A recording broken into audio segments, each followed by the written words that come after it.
আসসালামু আলাইকুম। খাটো জাতের G9 কলার জাত, একেবারেই খাটো। মাত্র এটা 3 ফিট হয় নাই এখনো, 2 থেকে 2.5 ফুট। এটার প্রথমে এই পাশ দিয়ে একটা চারা গজিয়েছিল, ওটা প্রায় 2-2.5 মাস আগে ওটাকে ওখানে লাগানো হয়েছিল, বা আরেকটু বেশি হবে। দেখুন এখানে আবার 1, 2, 3, 4টা হয়ে গেছে। কলা গাছটা প্রায় 1 বছর হয়ে গেল। আশা করছি 6 থেকে 7 মাসের মধ্যে এটা আরো বড় হবে, প্রায় 4 ফুট থেকে 5 ফুট হবে, এবং তখন এতে কলার কাঁদি আসবে।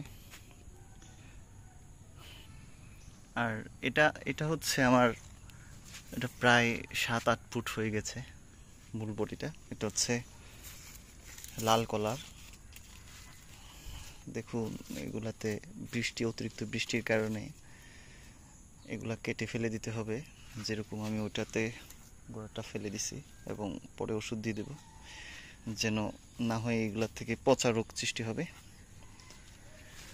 লাল কলা গাছটা খুবই সুন্দর দেখাচ্ছে, মাশাআল্লাহ। তবে এখানে দুইটা ভালো জিনিস হচ্ছে, আমার পুরাতন এখানে এগুলাকে বাংলা কলা বলা হয়। দেখুন বাংলা কলা গাছটার এখানে একটা কাঁদি, এটা পাকতে আরো মাসখানেক লাগতে পারে। আর গতকালকে আমি এই কলার কাঁদিটা কেটেছি, একবারও কোনো ওষুধ দেওয়া হয় নাই। এই কলার কাঁদিটা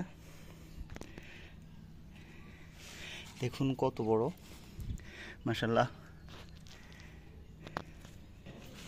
সবচেয়ে ভালো লাগার বিষয়টা হচ্ছে এটাতে কোনো ফরমালিন নাই, কার্বাইড নাই, কোনো কিছু নাই, একবারও কোনো ওষুধ দেই নাই, এবং একেবারে গাছ পাকা। দেখুন এটা পাখি বা কাঠবিড়ালি খাইছে, ওইদিকে একটা নষ্ট করছে, এইখানে আরেকটা নষ্ট করছে।